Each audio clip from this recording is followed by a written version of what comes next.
Well, the Rising Few are an eclectic Montreal-based band with a Springsteen-inflected sound of R&B-based rock and roll, led by Cairo-born illustrator Karim Terouz. Karim's powerful voice commands the crowd's attention with its Tom Waits rasp and David Bowie waver.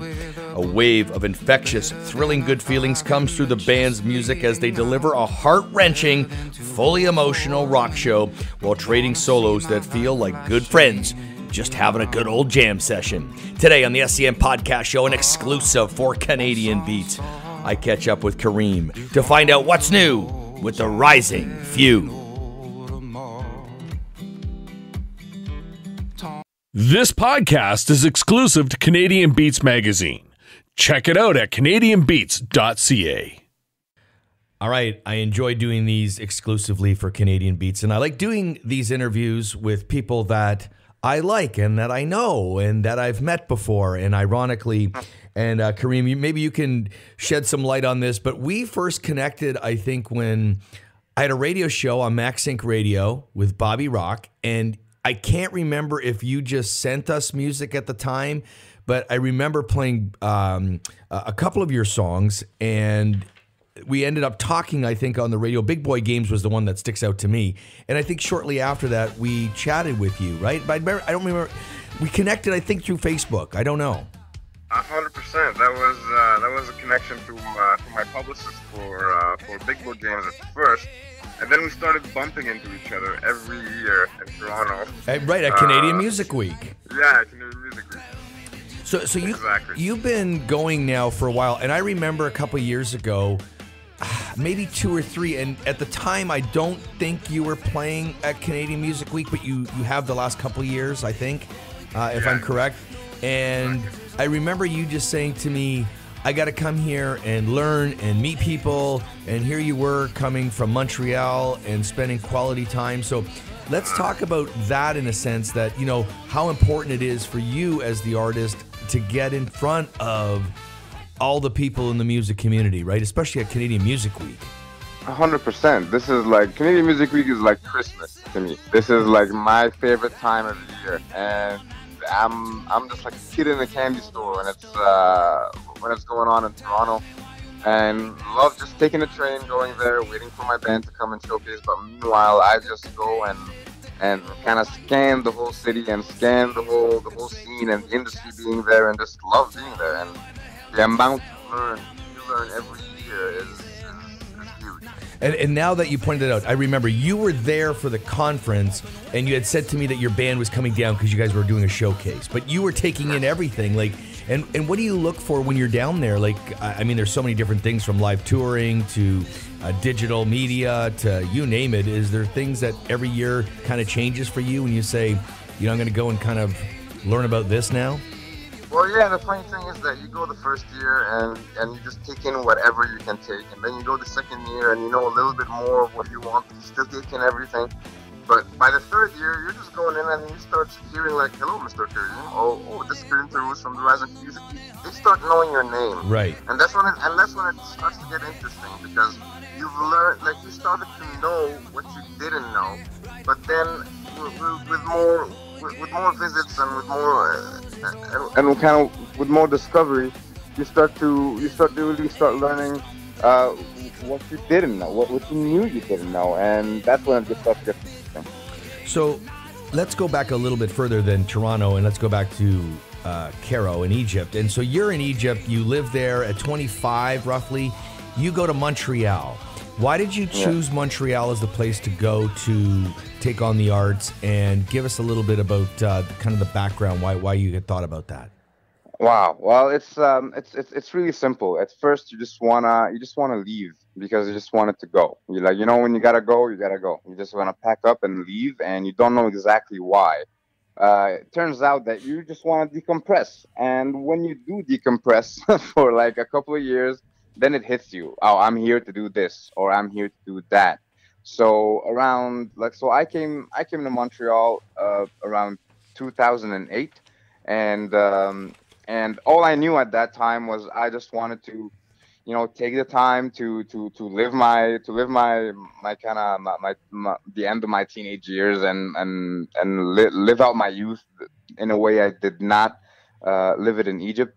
Basically, I wanted to live the artistic lifestyle in a Western way, Right. not Okay. not in an Oriental way. That did not really kind of click with me. Maybe it did with other people, just didn't really click with me. And I wanted to live it the Western way. And the best way to do that for me, and the most practical way to do that for me, was to come and live in Canada and in Montreal, and use the French that I kind of learned early on, and take in the city. And after a couple of years of decompression, it kind of hits you. It kind of hits you that, oh, like, I have no excuse not to do what I always want to do. You got a good job. There's not a lot of people. You got a good, you got a nice apartment. Nothing should stop you, with all this opportunity going around and all this peace going around, to not really pursue your goal. That's what's great about Canada. So you come out with Sinners on Saint Laurent, right? And you had a demo out before, but that was your first album, I guess. And that was in what, 2014, I think, somewhere around there. Yes. So Sinners came out in March 2014. And then you go to Big Boy Games, right? And I think a year later. Because they were very different sounding albums, I thought, and that maybe explain some of the transition there. And then you got into adult entertainment. I don't mean the industry, but I mean the album called Adult Entertainment. And then it all went south. It all went south. Oh no! But maybe speak about the transformation of sound for the Rising Few over these three albums, or those three albums. Of course, yeah. It's a supernatural evolution. At first, you're trying to be the best songwriter and the best storyteller you can be, by writing a fictional kind of homage to where you are. And that was Sinners on Saint Laurent. That was like writing about the new immigrant in town, the new guy in town, and this whole new life, taking in all this new lifestyle. So that was more of a singer-songwriter approach to music. And then you start playing and you release your album, and people listen to your music, and you see them react, and you just want to take it a little bit further. You want to punch out the accents in that set list, and you notice that people react more to like the jumpier, noisier songs. So you want to. So by the second album, you're actually trying to experiment more with sound, and with how big are you going on stage, and what's the extent of your loudest song. So you start writing kind of bigger songs and like stadium-ish songs, and it's just a natural evolution from starting to write like from a focal point of lyrically and kind of singer-songwriter, folkish singer-songwriter backed up by a big band kind of album. And then the second time around, you're just going in full in as a rock band. Because the interesting thing, if people haven't heard you, is you have brass in your band and the trumpets and that, and maybe that's what you're alluding to. It really brings on a big sound, right? Like, man, it's like listening to Meatloaf. He's got a band, but then he's got like, whoa, what is all this going on? Yes, it's really in your face. So you're talking about folk kind of music and that too. Like, what were your influences coming from Egypt as a singer-songwriter? I was an art director back in Egypt, and I would spend hours and hours listening to Springsteen. I was 19, but even before Springsteen, I would listen to. We were all in the 90s really in love with this kind of acoustic rock, whether it's Counting Crows or Train, right? Or all these bands that have these rhythmic patterns and like kind of soft pop rock. We didn't get a lot of that in Egypt, so actually reaching or getting that was like landing on a treasure.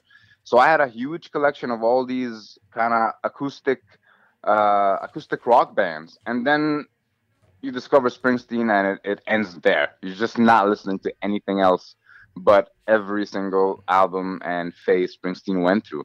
And that's when, and that's where you decide, like, oh, since you can basically write about anything and express it that way, the way Springsteen does, why not do it yourself?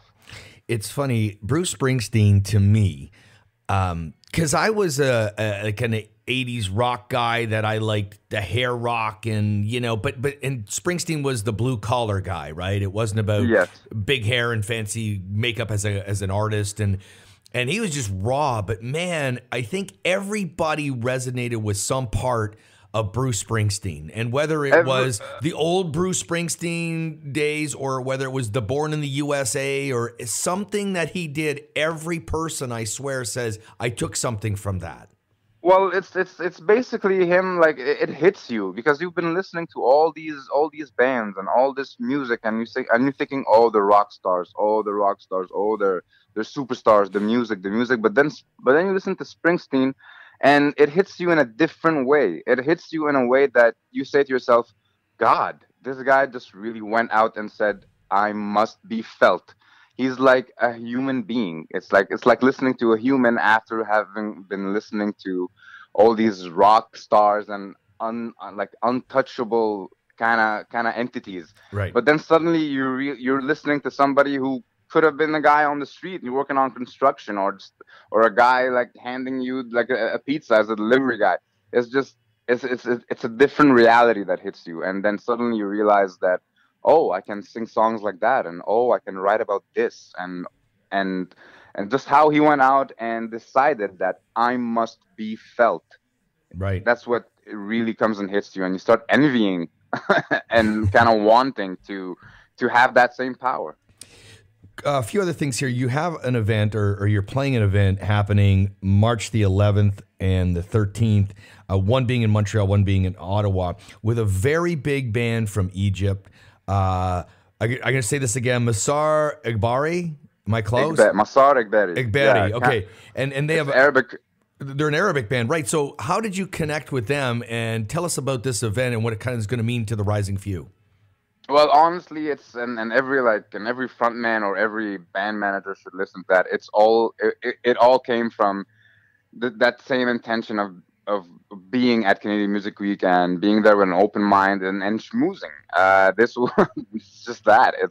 There's Pop Montreal that's been going on here in Montreal as well, and I met an Egyptian delegate that came from Egypt.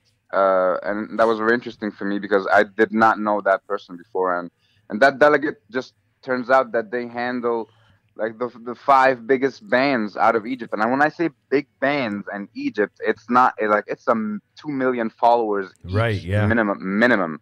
These are huge bands that resulted of the revolution back in 2011 and 12, where there was an explosion of art, an explosion of bands came out after the revolution, because it's just normal that after every kind of like repressed time comes a release, and these bands exploded and just started to gather all these fans, and they became huge. So this would be a huge break for us to be opening for an Egyptian band of that magnitude.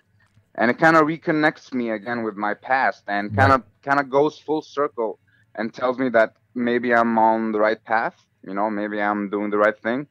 Do you go back to Egypt at all, or no? I try to go. Every once a year, or maybe once every couple of years. Well, it can't be a cheap trip, let me tell you. Well, it's not cheap. It's exhausting, and well, the thing that kind of bugs you is that when you're home away from home, or when you have a couple of homes, like Canada's my second home, and you have to go to your first home, it kind of takes away the shot of seeing somewhere different, because every time you gotta travel, you just gotta travel and see the parents and the family in the old country instead of visiting somewhere new. So Cairo is the capital of Egypt. How long does it take to get there? It's got 9.5 million people. Yeah, it's 25 million. Is it? Okay, well, I'm reading the Wikipedia page. It says population 9.5 million people. Somebody's got to check that. Don't believe Wikipedia. That's not 9 million. When you land there, it's double that. Wow. Yeah. Holy shit. It's 25 million approximately in the capital, and 100 million in the city, in the country. Yeah. So is this the first time that you're going to play with these guys? This is the first time I ever share the stage with an Egyptian band, or with a huge band in a sense, and it's going to be at Place des Arts, which is pretty distinguished. So I'm just here pinching myself, saying, "Damn!" How did you say the venue? Place des Arts. I said Places des Arts. That's what I think it is. Places des Arts in Montreal and the Barrymore Hall. Sounds delicious. And Barrymore Hall in Ottawa on March 13th. So you got two shows with them, right? Well, actually, we're opening for them, yeah. Right. So at these halls. There's two shows the same day? Yes, they're playing because they couldn't get a huge room to book at Place des Arts, so they just got the 400. Oh, okay, got you. And booked it twice. Yeah. Wow, that is interesting. So let's talk about the Rising Few and what's going to happen this summer, which is a new single, a new video, and a new EP, and a new direction completely. Like it's like this whole change in style or evolution in style is still ongoing, and. I'm glad to announce that we have finally hit a touch of new wave and this kind of post rock kind of feel. When you're thinking Joy Division, you're thinking Interpol. Right. When you're thinking REM, I finally reached that place where I'm thinking in that style. Evolution as well. Is it because you have different people playing now? Like, is your band, because there's been some evolution in your band too, right? With members, so. Yes, that is definitely a huge hand that plays there, and there's a huge reason behind that. And yes, when you change it, when you cut your first guitarist after 4 years, and that guitarist had more of an up and down rhythmic acoustic style, style. And then you change suddenly to somebody who sounds a bit like Mark Knopfler, not really playing like up rhythm, but just decorating with some riffs here and there. It's a totally different ballgame, and you find yourself writing songs that are more drum and bass based, and then decorated with with low bassy vocals and guitar riffs. I would say definitely more alternative. Definitely a hint of new wave in there. Faster, definitely faster paced music, and more social politically inclined, content-wise. And so let's talk about real quick a couple of things. The single and the video for, well, we won't talk about the video, but the single for Outstanding, is that going to be the first release? That's going to be the first release. And give us That's definitely going to be the first release. And as a hint, we just went and found a very old boxing ring in Joliette, Quebec, which is like an hour away from Montreal, to shoot the video for that song. And it was inspired by Muhammad Ali, and that's all I gotta say. That's going to be interesting. You've got some really cool videos, and therisingfew.com is the website. You can check out some stuff there. Now tell me, everything's in there. With kind of going back to CMW here, with the Jim Beam competition, you were in that this year? We were in that, yeah, we were in it this year, and we were selected again this year. We were there last year, right? Too. We were the only band to be selected twice. So you're going back to Toronto this year to play the showcase there? Yeah, we didn't necessarily get the first prize at the Indie Week, but we were warming up our new formation, and we were warming up the band for our showcase in Canadian Music Week. That is confirmed for May. Well, we're gonna hook up because I am hosting all 4 days at Canadian Music Week this year. So I read. Congratulations. Yes, and I'm doing a few other things as well there. So getting involved knee deep, for me, it's exciting because as a broadcaster, as somebody who's a music lover, you meet so many great people. You get to interview people. You get to go in the green room and talk to people that are, I mean, but for me, it's different because I'm working, right? So you got to kind of keep it a little bit, but man. You got to keep it sober. Great opportunity. I'm going to go to some of the award shows, and yeah, I mean, we're going to connect for sure. We're going to find a way through. 100%. I will be looking for you, but it didn't take much. Every year we just bump from the first day, as if we were just waiting there. Yeah. Did we connect at? I'm going to say it was at Google, the party at Google in Toronto. Were you there? I can't remember. I was there. Upstairs, we went up the elevator, and you walk out, it says Google, and you're like, wow, that's the bomb. And you're at this little corporate, right? And I'm sure I saw you at that one. I remember that now. I love being there, and I don't even remember how I got there. Yeah, because that was a private party, I think, or something. You were just following the crowd. At some point in Canadian Music Week, you just throw your agenda and you're just following the crowd. and you end up at this after party where you get to discover a new band. I think there was a band called there was a band playing.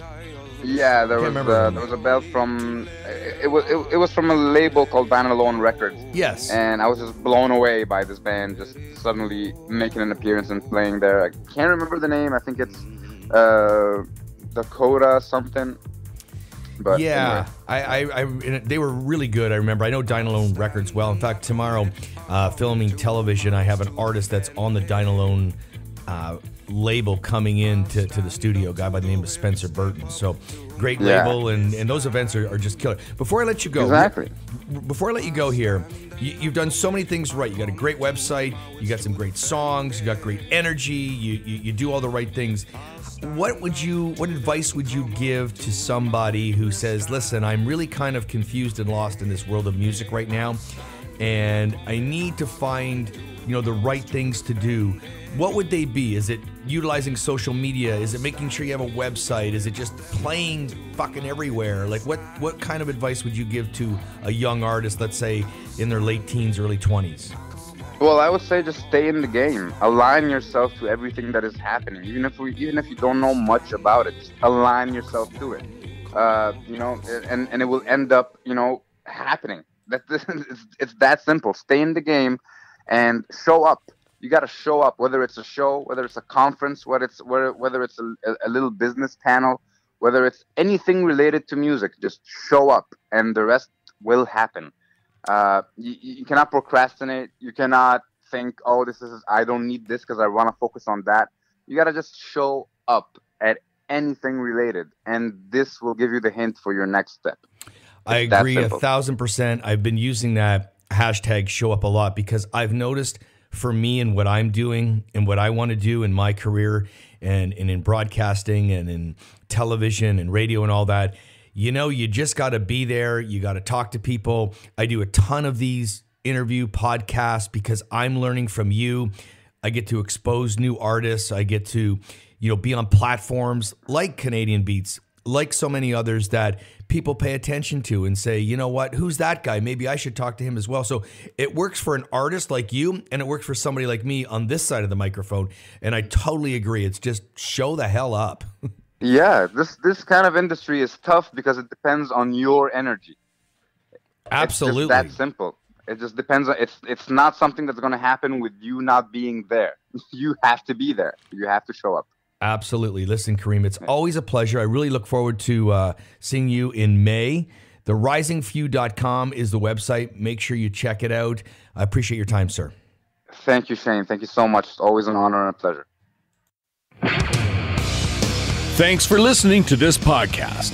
Visit Shane on Facebook at Shane C. Neal Media Personality. On Instagram at ShaneCNeal.com.